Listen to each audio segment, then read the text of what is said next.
സമൃദ്ധി വേഴ്സസ് ദാരിദ്ര്യം, അല്ലെങ്കിൽ അഭിവൃദ്ധി വേഴ്സസ് ദാരിദ്ര്യം. ഈ രണ്ട് വാക്കുകൾ നമ്മൾ വളരെയധികം ക്രിസ്തീയ ലോകത്തിൽ ഉപയോഗിക്കുന്ന വാക്കുകളാണ്. പലരും ചിന്തിക്കുന്ന നമുക്ക് ഈ വാക്കുകളുടെ അർത്ഥം നല്ലതുപോലെ അറിയാവുന്നതാണ്. പക്ഷേ ദൈവവചനം പറയുന്നത് പോലെ പരിജ്ഞാനമില്ലാത്തത് കൊണ്ടാണ് എൻ്റെ ജനം നശിച്ചു പോകുന്നത്. പിശാച് എപ്പോഴും ദൈവജനത്തെ വഞ്ചിക്കുന്നത് അവരുടെ അറിവില്ലായ്മയെ ഉപയോഗിച്ചുകൊണ്ടാണ്. അതുകൊണ്ട് ഈ ബൈബിൾ സ്റ്റഡി, നമ്മൾ ചെയ്യാൻ പോകുന്ന ഈ Bible study, prosperity versus poverty, ഇത് രണ്ടും ഒരു വ്യക്തിയുടെ ജീവിതത്തിൽ മനസ്സിലാക്കിയിരിക്കണം എന്താണെന്നുള്ളത്. ഇത് രണ്ടിനെ കുറിച്ചും ആത്മീക ലോകത്തിലെ കാഴ്ചപ്പാടുകൾ വളരെ വ്യത്യസ്തമാണ്. ഇത് രണ്ടും രണ്ട് ചേരിയായിട്ട് നിന്ന് പ്രസംഗിക്കുന്നവരുണ്ട്. ഇത് രണ്ടും രണ്ട് ഭാഗമായിട്ട് പ്രസംഗിക്കുന്നവരുണ്ട്. എന്നാൽ പ്രോസ്പെരിറ്റിയും പോവർട്ടിയും ഇത് രണ്ടും ഒരേ നാണയത്തിന്റെ രണ്ട് വശങ്ങളായിട്ട് വരും. ജീവിതത്തിന്റെ രണ്ട് സൈഡായത്. ചിലര് ആത്മീക ലോകത്തിൽ ചിന്തിക്കുന്നവര്, ചിലരിങ്ങനെ ചിന്തിക്കുന്നത് ദാരിദ്ര്യം നല്ലതാണ്, ദാരിദ്ര്യമാണ് ദൈവത്തിന് ഏറ്റവും ഇഷ്ടമുള്ള കാര്യം, ദാരിദ്ര്യമാണ് ഒരു വ്യക്തിയുടെ ആത്മീകതയെ വളരെയധികം ചൂണ്ടിക്കാണിക്കുന്ന ഒരു കാര്യമെന്ന് ചിന്തിക്കുന്നു. ആദ്യത്തെ കാര്യം, നമുക്ക് ഇതിനകത്ത് ഈ വാക്കുകളുടെ അർത്ഥം എന്താണെന്നുള്ളത് യഥാർത്ഥത്തിൽ നമ്മൾ മനസ്സിലാക്കണം. What is the meaning of prosperity, what is the meaning of poverty. അപ്പൊ ആദ്യം നമ്മൾ വാക്കുകളുടെ അർത്ഥത്തിൽ നിന്ന് നമുക്ക് അകത്തോട്ട് പോവാം. നമ്മുടെ തലയിൽ ഒരു 100 സാധനം കിടപ്പുണ്ട്. നമ്മൾ കണ്ടത്, കേട്ടത്, വായിച്ചത്, പറഞ്ഞത്, അറിഞ്ഞത്, ഇതെല്ലാം നമ്മുടെ തലയിൽ കിടപ്പുണ്ട്. അപ്പൊ ഞാനിപ്പൊ നിങ്ങളോടൊരു വാക്ക് പറയുക, പ്രോസ്പെരിറ്റി എന്നുള്ള വാക്ക് പറഞ്ഞാൽ നിങ്ങളുടെ തലയിൽ തെളിയുന്ന ചിത്രം. ദാരിദ്ര്യം എന്ന വാക്ക് പറഞ്ഞാൽ നിങ്ങളുടെ തലയിൽ തെളിയുന്ന ചിത്രം. നമ്മൾ ഒരു വാക്ക് പറയുമ്പോൾ ഒരു ചിത്രം തെളിയുമല്ലോ. ഞാനിപ്പം പാല് എന്ന് പറഞ്ഞാൽ നിങ്ങളുടെ ഉള്ളിൽ വെളുത്ത ഒരു സാധനം തെളിഞ്ഞു.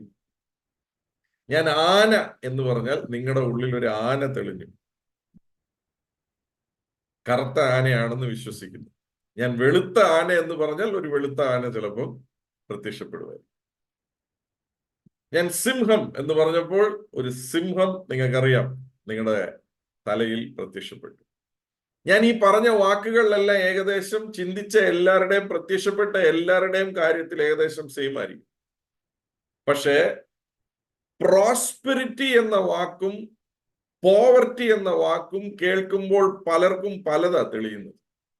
എങ്കിലും പ്രധാനപ്പെട്ട ഒരു കാര്യം, പ്രോസ്പെരിറ്റി എന്ന വാക്ക് കേൾക്കുമ്പോൾ ആദ്യം തലേ കയറി വരുന്നതാണ് പണം, സമ്പത്ത്.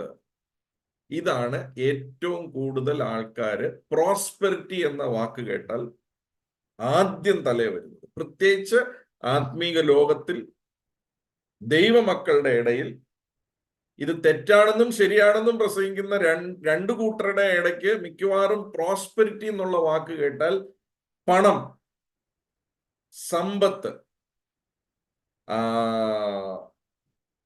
പൊസഷൻസ്, കാറ്, വീട്, ഫിക്സഡ് ഡെപ്പോസിറ്റ്, ഇതൊക്കെയാണ് ആദ്യം തലേ കയറി വരുന്നത്. അപ്പോൾ തന്നെ ദാരിദ്ര്യം എന്ന് പറഞ്ഞാൽ ആദ്യം തലേ കയറി വരുന്നത് വിശക്കുന്ന ഒരു വ്യക്തി, ആഹാരം ഇല്ലാത്ത ഒരു വ്യക്തി, കീറിപ്പറഞ്ഞ വസ്ത്രം ധരിച്ചിരിക്കുന്ന ഒരു വ്യക്തി. ചുരുക്കി പറഞ്ഞാൽ ആഹാരം ഇല്ല, വസ്ത്രമില്ല. അതാണ് ഏറ്റവും കൂടുതൽ ദാരിദ്ര്യം എന്ന് പറയുന്ന വാക്ക് കേട്ടാൽ നമ്മുടെ തലയിൽ ഉദിക്കുന്ന കാര്യം. എന്നാൽ ഞാൻ അതുകൊണ്ടാണ് പറയുന്നത്, പലപ്പോഴും നമ്മുടെ ജീവിതത്തിൽ പല കാര്യങ്ങളെക്കുറിച്ചും വ്യക്തത ഇല്ലാത്തത് കൊണ്ടാണ് നമ്മുടെ ജീവിതത്തിൽ നമുക്ക് ജയം കൈവരിക്കാൻ സാധിക്കാതെ പോകുന്നത്. അതുകൊണ്ടാണ് ദൈവവചനത്തെക്കുറിച്ച് വളരെ വ്യക്തമായിട്ട് എഴുതിയിരിക്കുന്നത്, ദൈവവചനം എൻ്റെ കാലുകൾക്ക് ദീപവും എൻ്റെ പാതയ്ക്ക് പ്രകാശവും. അപ്പൊ ആദ്യം നമ്മൾ മനസ്സിലാക്കണം, പ്രോസ്പെരിറ്റി വചനത്തിന്റെ അടിസ്ഥാനത്തിൽ എന്താ പ്രോസ്പെരിറ്റി, വചനത്തിന്റെ അടിസ്ഥാനത്തിൽ എന്താ ദാരിദ്ര്യം, അതാ നമ്മൾ മനസ്സിലാക്കേണ്ടത്. ഞാൻ ആദ്യം ഈ പ്രോസ്പെരിറ്റി എന്തല്ല എന്നുള്ളതിനെ കുറിച്ച് ഒരു വാക്യം ഞാൻ ആദ്യം വായിക്കാൻ ആഗ്രഹിക്കുക. ലൂക്കോസ് എഴുതിയ സുവിശേഷം അതിന്റെ 12-ാം അധ്യായം അതിന്റെ 15-ാമത്തെ വാക്യം. നമുക്ക് ആ വാക്യം നമുക്ക് എടുക്കാം. ലൂക്കോസ് എഴുതിയ സുവിശേഷം അതിന്റെ 12-ാം അധ്യായം അതിന്റെ 15-ാമത്തെ വാക്യം. ഈ വാക്യം വായിക്കുമ്പോൾ നമുക്ക് മനസ്സിലാകും, നമ്മൾ ചിന്തിക്കുന്നതല്ല യഥാർത്ഥത്തിൽ യേശു ഉദ്ദേശിക്കുന്ന പ്രോസ്പെരിറ്റി. ബിക്കോസ് നമ്മൾ ഉദ്ദേശിച്ച പ്രോസ്പെരിറ്റിക്കകത്ത് പണം ഉണ്ടായിരുന്നു, ഫിക്സഡ് ഡെപ്പോസിറ്റ് ഉണ്ടായിരുന്നു, കാർ ഉണ്ടായിരുന്നു, വീടുണ്ടായിരുന്നു, നല്ല വസ്ത്രം ഉണ്ടായിരുന്നു, സ്വർണം ഉണ്ടായിരുന്നു, എല്ലാം ഉണ്ടായിരുന്നു. പക്ഷെ ഈ വചനം വായിക്കുമ്പോൾ നമുക്ക് മനസ്സിലാകും എന്താണ് പ്രോസ്പെരിറ്റി അല്ലാത്തത് എന്നുള്ളത് പറഞ്ഞിരിക്കുക. വായിച്ചു. പിന്നെ അവരോട്, സകല ദ്രവ്യാഗ്രഹവും സൂക്ഷിച്ച് ഒഴിഞ്ഞുകൊള്ളുവിൻ. ഒരുത്തന് സമൃദ്ധി ഉണ്ടായാലും അവന്റെ വസ്തുവകയല്ല അവന്റെ ജീവന് ആധാരമായിരിക്കുന്നത് എന്ന് പറയും. അവന്റെ ജീവന് ആധാരമായി ഇരിക്കുന്നത് എന്ന് പറഞ്ഞു. ഞാനത് ഇംഗ്ലീഷ് ബൈബിളിൽ അത് വായിക്കുവാനായിട്ട് ആഗ്രഹിക്കുക. ബിക്കോസ് ദ ഇംഗ്ലീഷ് ബൈബിൾ അത് കുറച്ചുകൂടെ ബെറ്റർ ആയിട്ട് അത് എക്സ്പ്ലെയിൻ ചെയ്യുന്നുണ്ട്.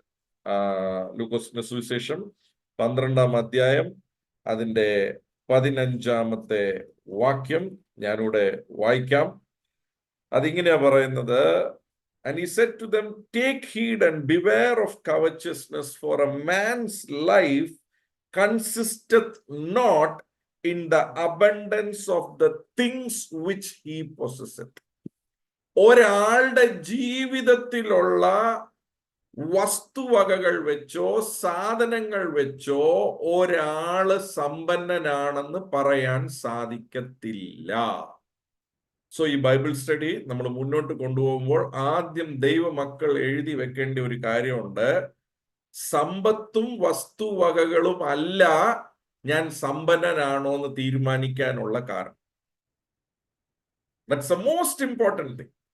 നമ്മൾ എല്ലാവരും ചിന്തിക്കുന്ന പ്രോസ്പെരിറ്റി എന്ന് വെച്ചാൽ ഞാൻ ഉയർച്ച തന്നെ പ്രാപിക്കും, താഴ്ച പ്രാപിക്കത്തില്ല എന്ന് പറയുമ്പോഴൊക്കെ ആദ്യം തലേ കയറി വരുന്നത് നല്ല വീട്, നല്ല വസ്ത്രം, നല്ല കാറ്, നല്ല ബംഗ്ല, നല്ല സ്വർണം, ഇഷ്ടം പോലെ ഫിക്സഡ് ഡെപ്പോസിറ്റ്, ബാക്കി ബാങ്ക് ബാലൻസ്, ഇഷ്ടം പോലെ റിയൽ എസ്റ്റേറ്റ്.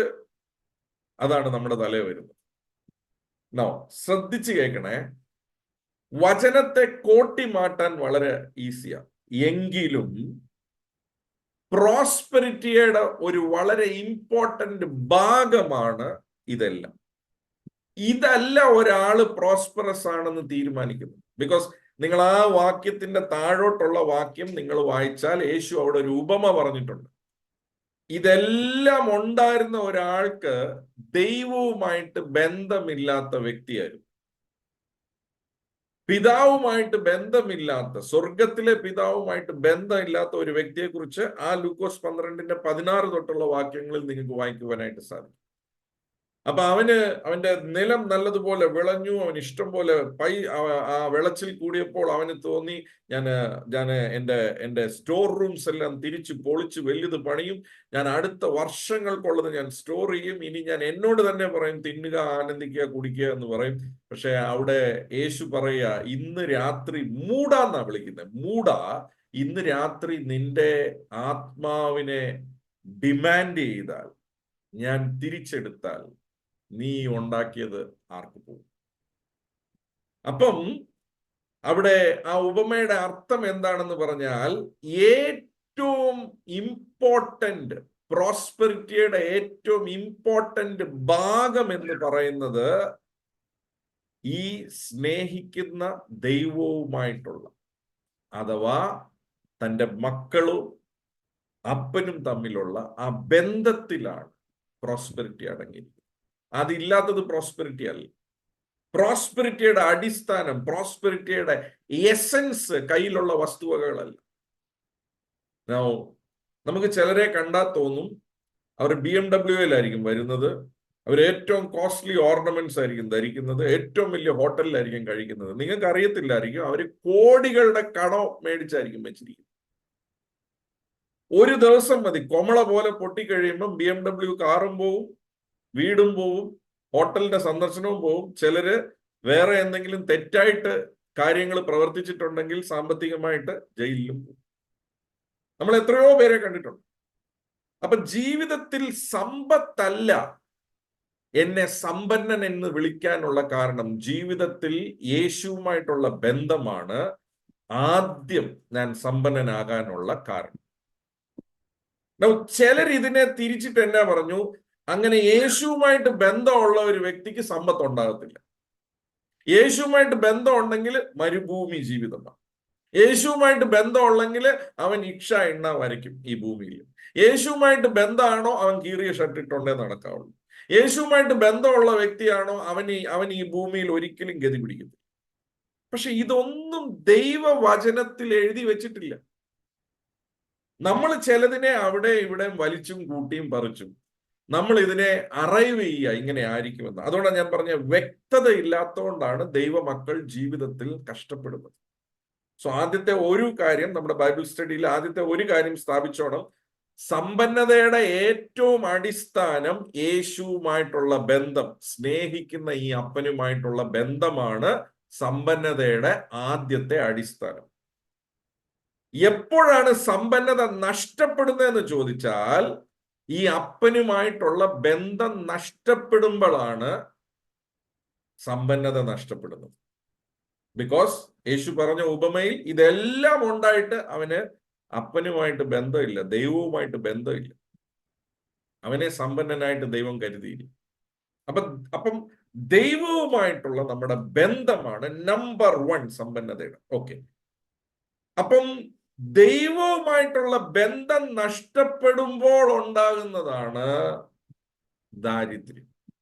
സമ്പന്നത ദൈവവുമായിട്ടുള്ള ബന്ധത്തിലാണ് സ്ഥാപിക്കപ്പെടുന്നതെങ്കിൽ ദാരിദ്ര്യം സ്ഥാപിക്കപ്പെട്ടിരിക്കുന്നത് ദൈവവുമായിട്ടുള്ള ബന്ധമില്ലായ്മയിൽ നിന്നാണ്. ഞാന് അതിനടിസ്ഥാനമായിട്ട് നമ്മളിപ്പം ബൈബിൾ സ്റ്റഡിയുടെ ഭാഗമായിട്ട് ഒരു ഭാഗത്തേക്ക് പോവുകയാണ്. അത് ഉൽപ്പത്തി പുസ്തകം അതിന്റെ 39-ാം അധ്യായം അതിന്റെ 3-ാമത്തെ വാക്യത്തിലേക്ക് നമ്മൾ പോവുകയാണ്. ഉൽപ്പത്തി പുസ്തകം 39-ാം അധ്യായം അതിന്റെ 3-ാമത്തെ വാക്യത്തിൽ അവിടെ ഒരു വ്യക്തിയെ കുറിച്ച് പറഞ്ഞിട്ടുണ്ട്. ഇത് മുഴുവനായി മനസ്സിലാക്കേണ്ടത് ഒരു വിഷയമായതുകൊണ്ട് ഞാൻ വളരെ പയ്യെ പോകുന്നു. ഇപ്പം ഉൽപ്പത്തി 39:3 ഇംഗ്ലീഷ് ബൈബിളിൽ ഇങ്ങനെയാ പറയുന്നത്: and the Lord was with Joseph and he was a prosperous man. അത് മലയാളത്തിൽ നമുക്കൊന്ന് വായിക്കാം. യഹോവ അവനോട് കൂടെ ഉണ്ടെന്നും അവൻ ചെയ്യുന്നതൊക്കെയും യഹോവ സാധിപ്പിക്കുന്നു എന്നും. ശ്രദ്ധിക്കാം. സോറി, ഞാൻ പറഞ്ഞ വാക്യം ഒരു വാക്യം കൂടെ മുന്നോട്ട് വായിക്കാം. ഉൽപ്പത്തി പുസ്തകം 39:2. ഞാൻ വായിച്ചത് 39:2 39:2 വായിക്കും. യഹോവ യോസേഫിനോട് കൂടെ ഉണ്ടായിരുന്നത് കൊണ്ട്. നല്ലതായിട്ട് ശ്രദ്ധിച്ചു ചേർക്കണം.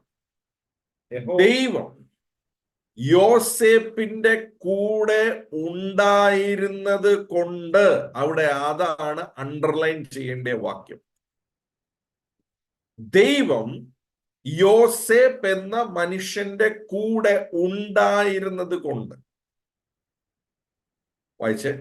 അവൻ കൃതാർത്ഥനായി. അതാണ് ഇംഗ്ലീഷ് ബൈബിളിൽ പറയുന്നത് he was a prosperous man. Prosperous man എന്ന് പറയുമ്പോൾ അവൻ എത്ര വസ്തുവകകൾ ഉണ്ടായിരുന്നു എന്നുള്ളതല്ല അവിടെ പറഞ്ഞിരിക്കുന്നത്. അവന് വസ്തുവില്ല, വകയില്ലായിരുന്നു. അവൻ ഒരു സാധാരണ അടിമയായിട്ട് വിൽക്കപ്പെട്ട വ്യക്തിയാണ്. പക്ഷേ അവന്റെ ഉള്ളിൽ ഒരു അഭിഷേകം വ്യാപരിക്കുന്നുണ്ടായിരുന്നു. അവന്റെ ഉള്ളിൽ ഒരു അനുഗ്രഹം പ്രവർത്തിക്കുന്നുണ്ടായിരുന്നു. അത് പ്രവർത്തിക്കാനുള്ള കാരണം ദൈവം അവന്റെ കൂടെ ഉണ്ടായിരുന്നു. അവൻ കൃതജ്ഞനായിരുന്നു. എന്ന് വെച്ചാൽ ഹി വാസ് പ്രോസ്പെറിങ് ഇൻ എവറിത്തിങ്. അടുത്ത വാക്യത്തിൽ അതാ പറയുന്നത്, അവന്റെ യജമാനൻ കണ്ടു അവൻ ചെയ്യുന്നതെല്ലാം നടക്കുന്നുണ്ടെന്ന്.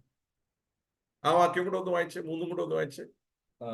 മിസ്രൈമ്യനായ യജമാന്റെ വീട്ടിൽ പാർത്തു, യഹോവ അവനോട് കൂടെ ഉണ്ടെന്നും അവൻ ചെയ്യുന്നതൊക്കെയും യഹോവ സാധിപ്പിക്കുന്നു എന്നും. അപ്പം പ്രോസ്പെരിറ്റി എന്ന് പറയുന്നത് ഞാൻ എനിക്ക് ഉണ്ടായി എന്നല്ലതാ. പ്രോസ്പെരിറ്റി എന്ന് പറയുന്നത് ക്വാണ്ടിറ്റി അല്ല.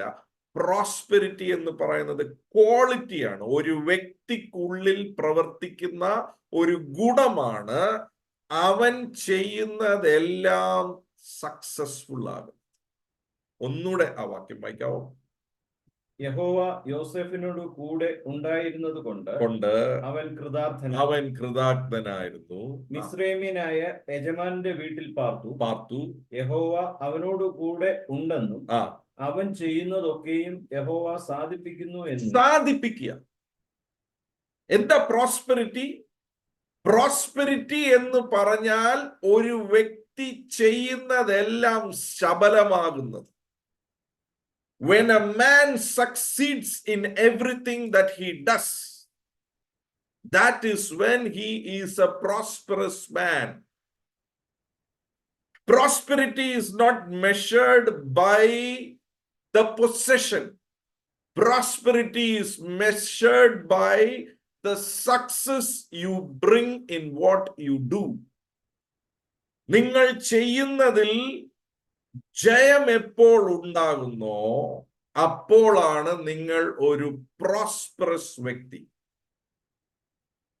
U are a prosperous person. അഭിവൃദ്ധിയുള്ള വ്യക്തി അഥവാ കൃതജ്ഞൻ എന്ന് മലയാളം ബൈബിൾ പറയും.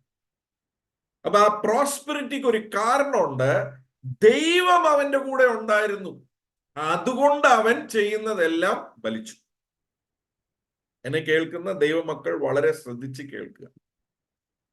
ഞാൻ യേശുവിന്റെ സ്വന്തമാണെന്ന് പറയുന്ന ഓരോരുത്തരും വളരെ ശ്രദ്ധിച്ച് കേൾക്കുക. ഞാൻ യേശുവിന്റെ സ്വന്തമാണെങ്കിൽ, യേശു ആ വ്യക്തിയുടെ കൂടെ ഉണ്ടെങ്കിൽ അതിനെ വിൻഡിക്കേറ്റ് ചെയ്യുന്ന നമ്പർ 1 ഫാക്ടറാണ് പ്രോസ്പെരിറ്റി. പോവർട്ടി അല്ല. ദൈവം അവന്റെ കൂടെ ഉണ്ടായിരുന്നു. അതുകൊണ്ട് അവൻ ചെയ്തതെല്ലാം സക്സീഡായി. അതാണ് പ്രോസ്പെരിറ്റി.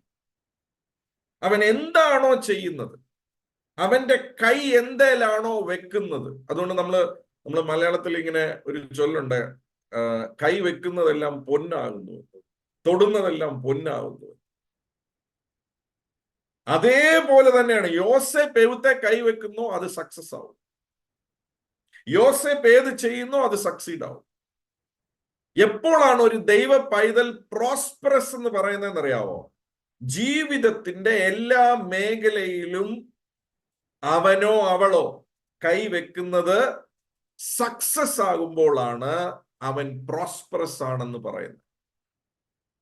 എപ്പോഴാണ് പ്രോസ്പെരിറ്റി അനുഭവിക്കുന്നത്? ഒരു വ്യക്തിയുടെ കൂടെ ദൈവമുണ്ടെങ്കിൽ. ദൈവത്തിന്റെ കൂടെ ഉണ്ടെന്ന് ഞാൻ പറയാം, പക്ഷെ എന്റെ കൂടെ ദൈവം ഉണ്ടെന്നുള്ള തെളിവ് ഞാൻ ചെയ്യുന്ന കാര്യങ്ങളിൽ ഞാൻ സക്സീഡ് ആകുമ്പോഴാണ്. അവിടെ നമുക്കത് അങ്ങനെ വെച്ചിട്ട്, ദൈവം ഒരാളുടെ കൂടെ ഉണ്ടെങ്കിൽ അവൻ പ്രോസ്പെറസ് ആവും. പ്രോസ്പെറസ് എന്ന് പറയുന്നത് ഞാൻ വീണ്ടും പറയാം, പ്രോസ്പെരിറ്റിയുടെ അർത്ഥം വീടും കാറും ബംഗ്ലാ മാത്രമല്ല, അത് റിസൾട്ടാ. പ്രോസ്പെരിറ്റിയുടെ ആക്ച്വൽ ഡെഫിനിഷൻ ഒരു വ്യക്തി എന്ത് പ്രവർത്തിക്കുന്നോ അത് സക്സസ് ആകുന്നതാണ് പ്രോസ്പെരിറ്റി. പോവർട്ടി എന്താ? ഇവിടെ നമ്മൾ വായിച്ചു, യോസേപ്പിന്റെ കൂടെ ദൈവം ഉണ്ടായിരുന്നു, അതുകൊണ്ട് അവൻ പ്രോസ്പെറസ് ആയി. അപ്പൊ ആരാണ് പോവർട്ടി അനുഭവിക്കുന്നത്? ദൈവം ഇല്ലാത്തവനാ പോവർട്ടി അനുഭവിക്കുന്നത്. ഓക്കെ, നമുക്ക് അതവിടെ ഒരു കൈ വെച്ചുകൊണ്ട് തന്നെ, ഞാൻ ഇത് മുന്നേ എടുത്തിട്ടുള്ള കാര്യമാണെങ്കിലും ഇത് വളരെ ഇമ്പോർട്ടൻ്റ് ആ. ഇത് കോൺട്രാസ്റ്റ് ചെയ്ത് പഠിച്ചാലേ നമുക്ക് നമ്മുടെ ബുദ്ധി തെളിയത്തുള്ളൂ. നമ്മുടെ ബുദ്ധിയിൽ തെളിച്ചം വന്നാൽ മാത്രമേ നമ്മൾ ഈ പറയുന്ന കാര്യം എന്താണെന്ന് പിടികിട്ടത്തുള്ളൂ. നമുക്ക് ലൂക്കോസ് എഴുതിയ സുവിശേഷം 15-ാം അധ്യായത്തിലേക്ക് പോകാം. അവിടെ ഇളയ മകൻ തന്റെ പിതാവിന്റെ അടുക്കൽ നിന്ന് ബന്ധം മുറിച്ചു പോകുന്ന ഒരു രംഗം നമുക്ക് അവിടെ കാണാൻ സാധിക്കും. ലൂക്കോസിന്റെ സുവിശേഷം 15-ാം അധ്യായം അതിന്റെ 13, 14, 15, 16 ഈ 4 വാക്യങ്ങൾക്കകത്ത് നമുക്ക് കാണാൻ സാധിക്കും യഥാർത്ഥത്തിൽ ദാരിദ്ര്യം എന്ന് പറഞ്ഞാൽ യഥാർത്ഥത്തിൽ എന്താണ്. ദാരിദ്ര്യം എന്ന് പറയുന്നത് തുടങ്ങുന്നത് എവിടെയാണെന്ന് ചോദിച്ചാൽ ദൈവ സാന്നിധ്യം ഇല്ലാതെ വരുന്ന ജീവിതമാണ് ദാരിദ്ര്യമുള്ള ജീവിതം. എപ്പോൾ ഒരു വ്യക്തിക്ക് ദൈവ സാന്നിധ്യം നഷ്ടപ്പെടുന്നു, പിതാവിന്റെ സാന്നിധ്യം നഷ്ടപ്പെടുന്നു, പിതാവുമായിട്ടുള്ള ബന്ധം നഷ്ടപ്പെടുന്നു, അപ്പോഴാണ് ദാരിദ്ര്യം തുടങ്ങുന്നത്.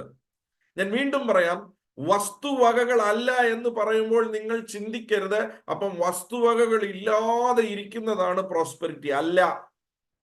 ഒരു വ്യക്തി പ്രോസ്പെറസ് ആണെങ്കിൽ അവന് വസ്തുവകകൾ ഉണ്ടാകും, അവന് നല്ല വീടുണ്ടാകും, അവന് നല്ല വസ്ത്രം ഉണ്ടാകും, അവന് പണം ഉണ്ടാകും, അവന് റിയൽ എസ്റ്റേറ്റ് ഉണ്ടാകും, അവൻ എല്ലാറ്റിലും സക്സീഡ് ചെയ്യും.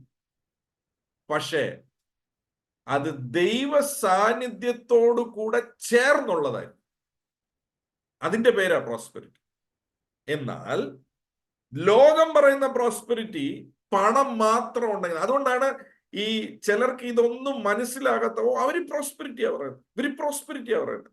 ഈ പ്രോസ്പെരിറ്റിയാ പറയുന്നതെന്ന് പറഞ്ഞ് ഇത് ഒരുമാതിരി ഈ ചീച്ചി പറയുന്നവർക്കും അവർക്ക് മനസ്സിലാകാത്ത ഒരു കാര്യമുണ്ട്. അവര് പ്രാർത്ഥിക്കുന്ന മുഴുവൻ കാര്യവും ഈ പ്രോസ്പെരിറ്റിക്ക് വേണ്ടിയാണ്. ഇവരെ സംബന്ധിച്ച് പ്രോസ്പെരിറ്റി വെറും പണം. ദൈവവചനത്തെ സംബന്ധിച്ച് പ്രോസ്പെരിറ്റി വെറും പണം അല്ല. Prosperity is an anointing which will bring success in your life. ആ സക്സസിന്റെ ഒരു റിസൾട്ടാ പണം. ഞാൻ വീണ്ടും പറയാം, prosperity is an anointing. Prosperity എന്ന് പറയുന്നത്, അഭിവൃദ്ധി എന്ന് പറയുന്നത് ഒരു അനുഗ്രഹമാ, ഒരു അഭിഷേകമാ. ആ അനുഗ്രഹത്തെ പ്രവർത്തിപ്പിക്കുന്ന അഭിഷേകമുണ്ട്. ആ അഭിഷേകം പ്രവർത്തിക്കുമ്പോൾ അവൻ തൊടുന്ന എല്ലാ കാര്യത്തിലും അവൻ സക്സീഡ് ചെയ്യും. ആ സക്സസിന്റെ ഒരു റിസൾട്ടാണ് പണം. പണം ഒരു റിസൾട്ട് മാത്രമാണ്.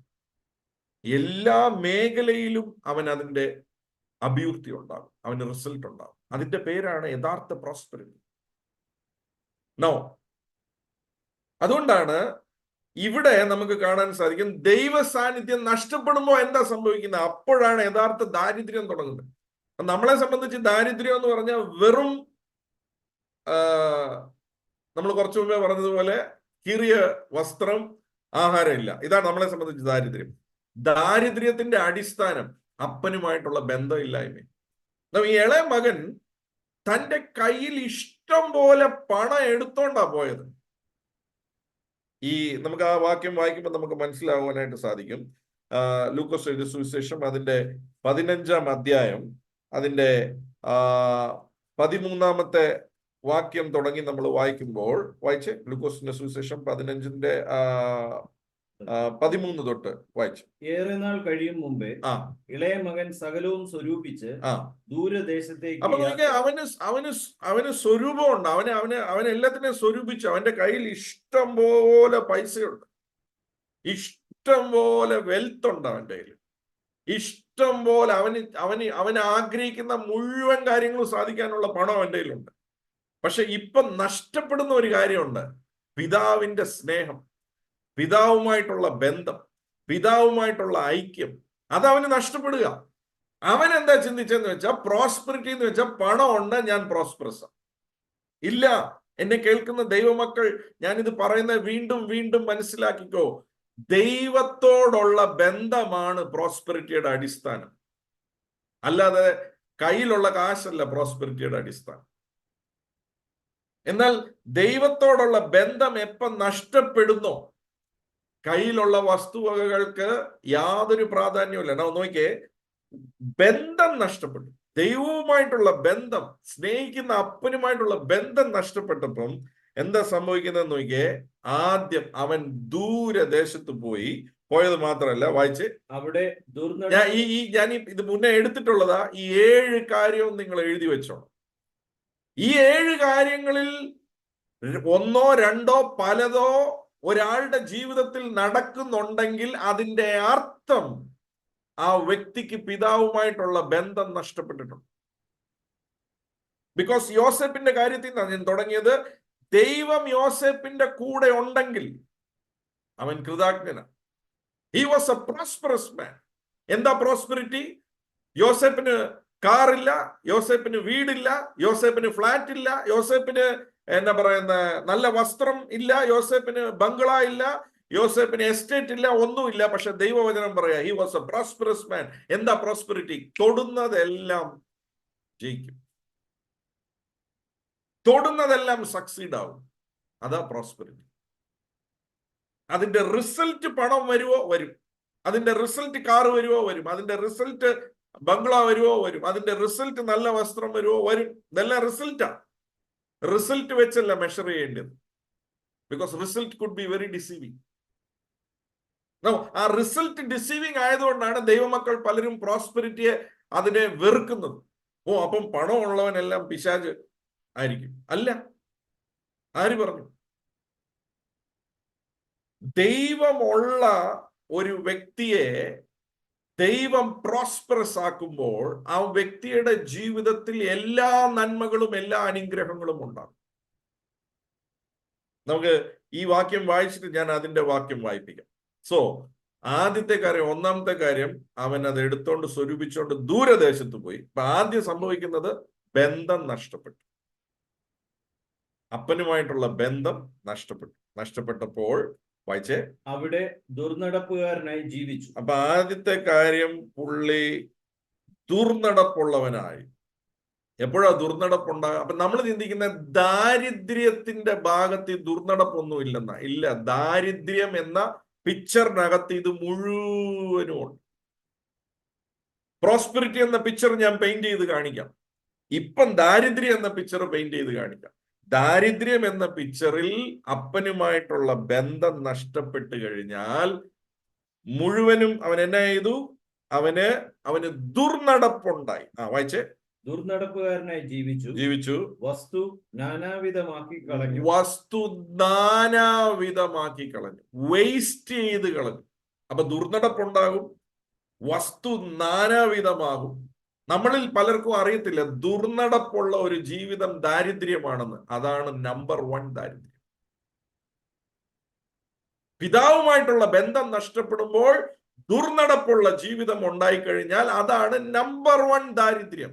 നമ്മളെ സംബന്ധിച്ച് കീറിയ ഡ്രസ്സ് മാത്രമാണ് ദാരിദ്ര്യം. നമ്മളെ സംബന്ധിച്ച് കുറച്ച് കാശില്ലായ്മ മാത്രമാണ് ദാരിദ്ര്യം. നോ, അപ്പൻ ഇഷ്ടമില്ലാത്ത ഒരു ജീവിതം നയിക്കുന്നത് ദാരിദ്ര്യത്തിന്റെ ഭാഗമാണ്. It's a part of poverty. No, വായിച്ചേ. അവിടെ നാനാവിധമായി 2 3 എല്ലാം ചെലവഴിച്ച ശേഷം. മൂന്നാമത്തെ കാര്യം, ഒന്നും കൈ നിൽക്കത്തില്ല, എല്ലാം ചെലവാക്കി. വായിച്ചേ. ആ ദേശത്ത് കഠിന ക്ഷാമം. നാലാമത്തെ കാര്യ, ക്ഷാമം ഉണ്ടാവും, റെസിഷൻ ഉണ്ടാവും. അവന് റെസിഷൻ ഉണ്ടാവും. ആർക്കാ? ദൈവ സാന്നിധ്യം ഇല്ലാത്തവന്, അപ്പനുമായിട്ട് ബന്ധമില്ലാത്തവന് റെസിഷൻ ഉണ്ടാവും. കഠിന ക്ഷാമം ഉണ്ടായിട്ട് അവന് മുട്ട് വന്നു തുടങ്ങി. 5ാമത് അവന് മുട്ട് വന്നു. യേശു എന്റെ ഇടയനാകുന്നു, എനിക്ക് മുട്ടുണ്ടാകത്തില്ലെന്നാ ദൈവവചനം പറയുന്നത്. പക്ഷെ എപ്പോൾ ആ യേശു നഷ്ടപ്പെടുന്നോ ജീവിതത്തിൽ, അപ്പോഴാ മുട്ട് വരുന്നത്. ഇന്ന് ശ്രദ്ധിക്കണം, എന്തിനാ മുട്ട് വരുന്നേ? എന്തുകൊണ്ടാ മുട്ട് എന്റെ ജീവിതത്തിൽ ഉണ്ടാകുന്നത്? Something is wrong sir.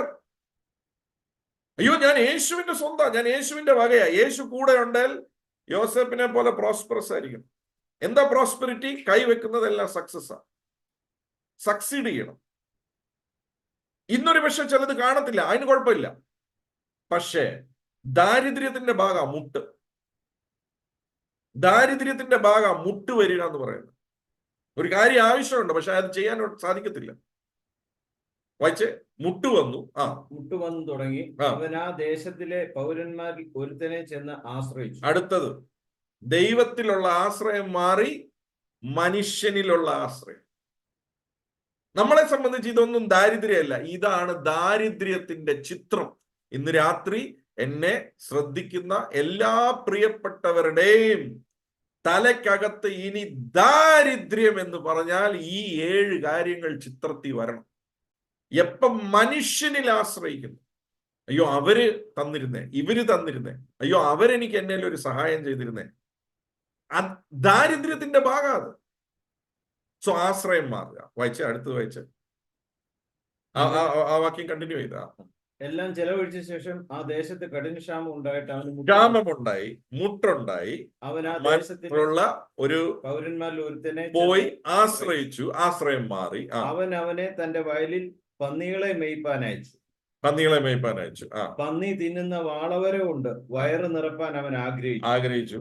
എങ്കിലും ആരും അവന് കൊടുത്തില്ല. അപ്പൊ അതുപോലും ഒരു മനുഷ്യനും ഒന്നും തരാത്ത അവസ്ഥ, ഒരു മനുഷ്യനും ഒന്നും തരാത്ത അവസ്ഥ ദാരിദ്ര്യത്തിന്റെ ഭാഗം. അവന് നമുക്ക് ആദ്യം തൊട്ടത് ഒന്നുകൂടെ ഒന്ന് റിവൈസ് ചെയ്താൽ നല്ലതായിരിക്കും. ഞാൻ ഈ ബൈബിൾ സ്റ്റഡി ആയതുകൊണ്ട് ഞാനിത് പയ്യെ പോകാൻ ആഗ്രഹിക്കും. അതൊന്നുകൂടെ നമുക്കൊന്ന് റിവൈസ് ചെയ്യാണ് നല്ലതാണ്. ആദ്യം സംഭവിച്ചത്, അവന് ദുർനടപ്പുണ്ടായി. വസ്തുവകകൾ നാനാവിധമായി. 3, എല്ലാം ചെലവായിപ്പോയി. ചെലവായതിനു ശേഷം അതിന്റെ കൂടെ ക്ഷാമവും വന്നു. നമ്മുടെ നാട്ടിൽ ചിലപ്പം പറയും കൂനിന്മേൽ കുരു. എല്ലാത്തിന്റെ അടിസ്ഥാനം എവിടെയായിരിക്കുന്നതെന്ന് അറിയാവോ? എവിടെയായിരിക്കുന്നത്? പിതാവുമായിട്ടുള്ള ബന്ധം നഷ്ടപ്പെട്ടത്. അപ്പനുമായിട്ടുള്ള ബന്ധം നഷ്ടപ്പെടുന്നതാണ് ദാരിദ്ര്യത്തിന്റെ അടിസ്ഥാനം. ക്ഷാമം വന്നു. അടുത്തത് പറയാ അവന് മുട്ടുണ്ടായി. അടുത്തത് പറയാ അവന് ആ ദേശത്തുള്ള ഒരു പൗരനെ ചെന്ന് ആശ്രയിച്ചു. 6ാമത്തെ കാര്യം, മനുഷ്യനിലെ ആശ്രയം. ദൈവത്തിലുള്ള ആശ്രയം മാറിയിട്ട് മനുഷ്യനെ ആശ്രയിക്കുക. അയ്യോ ഇവരെനിക്ക് അത് തന്നിരുന്നേ, അവരെന്നെ ഹെൽപ്പ് ചെയ്തിരുന്നേ, ഇവരെന്നെ ഹെൽപ്പ് ചെയ്തിരുന്നേ. 7ാമത്തെ കാര്യം, ആരും ഒന്നും തരാത്ത അനുഭവം. ഇനി ദാരിദ്ര്യം എന്ന് പറഞ്ഞാൽ ആദ്യം തെളിയേണ്ടത് പിതാവുമായിട്ടുള്ള ബന്ധത്തിലുള്ള നഷ്ടം. അതുണ്ടാക്കുന്ന 7 കാര്യങ്ങൾ തലയിൽ തെളിയും. ദാരിദ്ര്യം എന്നുള്ള വാക്കിനെ വെറും കീറിയ വസ്ത്രവും ആഹാരമില്ലായ്മയും മാത്രമായിട്ട് ചിന്തിക്കരുത്. ഓക്കെ, നമുക്കത് അവിടെ നിർത്തിവെക്കാം. അപ്പം ഇതെല്ലാം ഉണ്ടായിരുന്നു അവന്റെ കയ്യിൽ. അവന് വീട്ടിൽ നിന്ന് ഇറങ്ങിയപ്പോ അവന്റെ കയ്യിൽ പൈസ ഇഷ്ടം പോലെ ഉണ്ട്, പക്ഷെ പോയി. അപ്പം മുന്നേ നമ്മൾ ലൂക്കോസ് 12:15 പറഞ്ഞതുപോലെ എന്നാ കയ്യിലുണ്ടെന്നുള്ളതല്ല ഒരു വ്യക്തിയുടെ പ്രോസ്പെറിറ്റിയോ പോവർട്ടിയോ തീരുമാനിക്കുന്നത്. ആര് കൂടെ ഉണ്ടെന്നുള്ളതാ പ്രോസ്പെറിറ്റിയും പോവർട്ടിയും തീരുമാനിക്കുന്നത്. വാവ്, ഐ ഗോട്ട് സംതിങ് സൂപ്പർ. എന്നാ കയ്യിലുണ്ടെന്നുള്ളതല്ല പ്രോസ്പെറിറ്റിയും പോവർട്ടിയും തീരുമാനിക്കുന്നത്. ആര് നിന്റെ കൂടെ ഉണ്ടെന്നുള്ളതാണ് പ്രോസ്പെറിറ്റിയെയും പോവർട്ടിയെയും തീരുമാനിക്കുന്നത്. Thank you Holy Spirit. എന്റെ അഭിവൃദ്ധിയെയും എന്റെ ദാരിദ്ര്യത്തെയും തീരുമാനിക്കുന്നത് എന്റെ ജീവിതത്തിലുള്ള സാധനങ്ങളല്ല. എന്റെ അഭിവൃദ്ധിയെയും എന്റെ ദാരിദ്ര്യത്തെയും തീരുമാനിക്കുന്നത് ആരെന്റെ കൂടെ ഉണ്ട്, ആരെന്റെ കൂടെ ഇല്ല എന്നുള്ളതാണ്. ദൈവം നമ്മുടെ കൂടെ ഉണ്ടെങ്കിൽ നീ കൃതജ്ഞനായിരിക്കും. ദൈവം നിന്റെ കൂടെ ഉണ്ടെങ്കിൽ you will be A prosperous person. Now എല്ലാ വസ്തുവകകളും ഉണ്ടായിട്ടാണ് പുള്ളി ദൂരദേശത്ത് പോയത്, പക്ഷെ അപ്പന്റെ സാന്നിധ്യം ഇല്ല. ഞാനിത് പറഞ്ഞുകൊണ്ടിരിക്കുമ്പോൾ പരിശുദ്ധാത്മാവ് എന്നെ കാണിക്കുന്നതായിരുന്നു. എന്നാൽ യോസേഫ് മുഴുവനും എടുക്കപ്പെട്ട് അവന്റെ കയ്യിലുള്ള മുഴുവനും ഊരി എടുത്തിട്ട് സഹോദരന്മാർ അടിമയായിട്ട് വിറ്റ്, അവൻ ഒന്നുമില്ലാത്ത, വസ്തുവില്ല, വകയില്ല, പൈസയില്ല, ഒന്നുമില്ല, സ്ഥാനമില്ല, മാനമില്ല, അടിമയായിട്ട് അവൻ മിസ്രൈമിൽ എത്തി. പക്ഷെ അവന്റെ കൂടെ ദൈവം ഉണ്ടായിരുന്നു. അവൻ കൃതാർത്ഥനായിരുന്നു. ഇന്ന് രാത്രി, എനിക്കറിയത്തില്ല, ഇന്ന് രാത്രി പരിശുദ്ധാത്മാവ് സംസാരിക്കുക ചിലരോട്. നിന്റെ കൂടെ ദൈവമുണ്ടോ, നീ കൃതാജ്ഞനായിരിക്കും. Your prosperity is not decided by what you have with you now. Your prosperity is decided by who is with you. ആരാ നിന്റെ കൂടെ ഉള്ളത്? ഇന്നൊരു പക്ഷെ ഒന്നുമില്ലെങ്കിലും കൂടെ ദൈവമുണ്ടോ, നീ കൃതാജ്ഞനായിരിക്കും. പക്ഷെ നിന്റെ കയ്യിൽ എല്ലാം ഉണ്ടെങ്കിലും നിന്റെ കൂടെ ദൈവമില്ലെങ്കിൽ നീ ദാരിദ്ര്യനാണ്. You are in poverty.